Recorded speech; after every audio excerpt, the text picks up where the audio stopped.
여러분, 세상 사람들은 흔히 말합니다. 참는 걸 미덕이라고.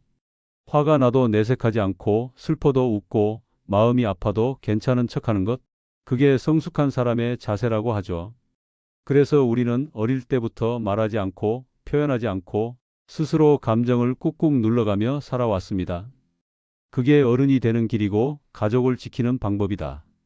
누군가 그렇게 말해 주었으니까요. 그런데요, 그렇게 참고만 살다 보면 어느 순간 몸이 말을 하기 시작합니다. 숨이 막히듯 답답하고 자꾸 잠이 깨고 늘 피곤한데 이유는 모르겠고 병원에 가면 별 이상 없다는데 마음은 계속 무겁기만 합니다. 그때 사람들은 흔히 이렇게 말하죠. 그냥 나이 들어서 그렇겠지. 요즘 다 그런 거야. 말해도 달라질 건 없고. 하지만 저는 말씀드리고 싶습니다. 그냥 넘기지 마세요. 왜냐하면 그 마음, 그 말 못한 속마음, 그게 바로 몸과 마음에 쌓이고 있는 이유일 수도 있으니까요. 제가 아는 한 의사 선생님은 이런 말씀을 하셨습니다. 속 얘기를 못하는 분일수록 몸이 아픈 경우가 많다. 겉으로는 괜찮아 보이지만 속은 상처로 가득한 분들이 결국 몸까지 아프다는 겁니다. 실제로 주변을 보면 늘 남을 먼저 배려하고 마음에 담아두고 말하지 않고 참는 분들이 많습니다. 사람들에게는 가장 착한 사람으로 보일지 몰라도 정작 자신에게는 너무도 모진 삶을 살아온 분들이죠. 참고 또 참고 말하지 못했던 감정은 결국 몸 구석구석에 흔적을 남기기 시작합니다. 그래서 오늘은 왜 참는 습관이 미덕이 아닌지, 왜 감정을 표현하는 것이 건강한 삶을 위한 지혜인지, 그리고 지금이라도 내 마음을 돌보는 것이 늦지 않았다는 것을 이야기하려 합니다. 1. 왜 우리는 그렇게 참고 살아왔을까? 살아오면서 우리는 이렇게 배워왔습니다. 화를 내면 나쁜 사람이다. 감정은 드러내지 말고 참아야 한다. 마음은 숨기고 겉으로 웃어야 한다. 이 말들 앞에서 우리는 점점 말수가 줄었고 감정을 눌러야만 했습니다. 아파도 말하지 않고 힘들어도 꾹 참아야 착한 사람, 괜찮은 사람으로 보일 수 있었으니까요. 사실 그 시절에는 그럴 수밖에 없었습니다.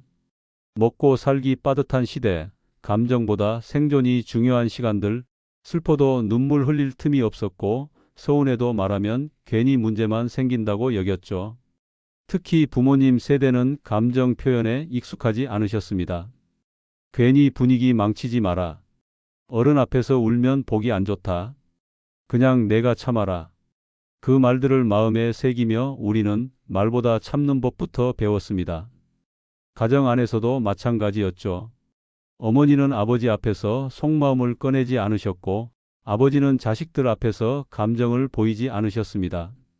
그렇게 참는 것이 그때까지는 삶을 지탱해주는 힘이 되었을 수도 있습니다. 가정이 지켜지고 자식이 무사히 자랐고 오늘의 내가 만들어졌을지도 모릅니다. 하지만 이제는 그 참는 습관이 오히려 나를 무너뜨릴 수 있다는 것을 알아야 합니다. 왜냐하면 단 한 번도 풀지 못하고 묶인 감정들이 내 안에 쌓여 있기 때문입니다. 2. 참는 습관이 몸과 마음에 미치는 영향. 말하지 못한 서운함, 표현하지 못한 외로움, 숨기고 지나친 억울함. 시간이 지날수록 몸으로 나타나기 시작합니다. 처음에는 피곤함, 쉽게 지치고 아침에 일어나기 힘들고 자꾸 한숨이 나오는 증상으로 시작됩니다. 그 다음은 소화장애, 속이 더부룩하고 식욕이 들쭉날쭉합니다. 잠도 잘 오지 않고 심장이 빨리 뛰거나 숨이 막히는 느낌도 올 수 있습니다. 그 이유는 우리 몸속 자율신경계 때문입니다. 숨쉬기, 심장 박동, 소화 등 우리가 무의식적으로 하는 일을 조절하는 자율신경이 감정을 억누를 때 무너지기 시작하는 거죠. 계속 참는 상태가 지속되면 몸은 늘 긴장 속에 놓입니다. 면역력은 떨어지고 염증 반응도 생기며 심지어 만성 질환으로 이어질 수 있습니다.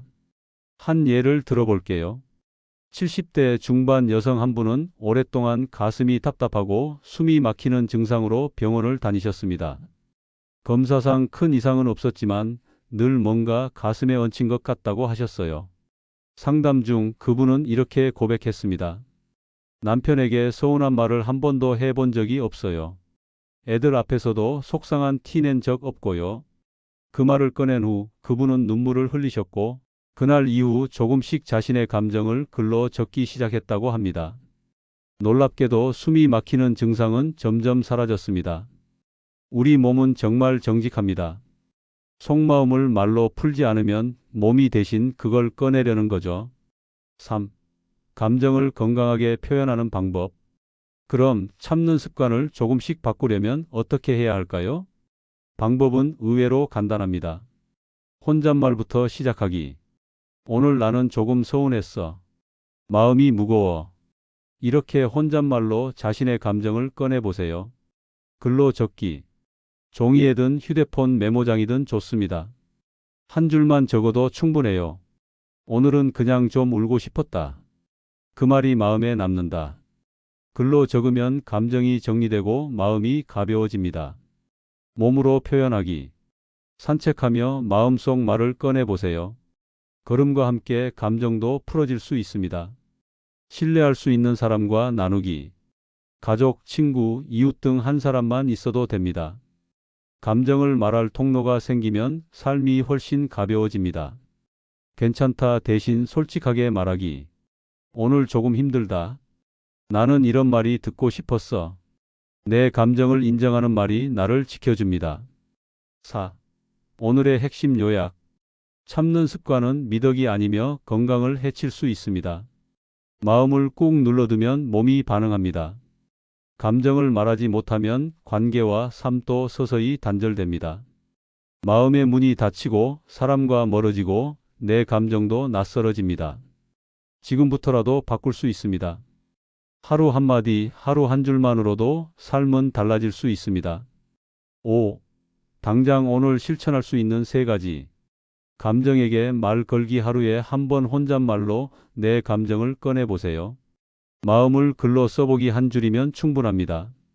솔직한 감정 표현하기. 괜찮다는 말 대신 힘든 마음, 듣고 싶었던 말 표현하기. 여러분, 지금까지 참으며 살아온 시간이었다면 이제부터는 표현하며 살아가는 시간입니다. 말하지 않아도 괜찮았던 시대는 이미 지났습니다. 지금 이 순간 내 감정을 꺼내고 내 마음을 돌볼 준비가 되어 있습니다. 조금 느리게 살아도 괜찮습니다. 조금 서툴러도 괜찮습니다. 말하지 못한 마음을 꺼내는 것, 그게 진짜 강한 사람의 길입니다. 오늘 이 이야기가 당신 안에 묶여있던 무언가를 조금이라도 건드렸다면 그건 정말 소중한 출발입니다. 이 영상이 도움 되셨다면 좋아요 한번 부탁드립니다.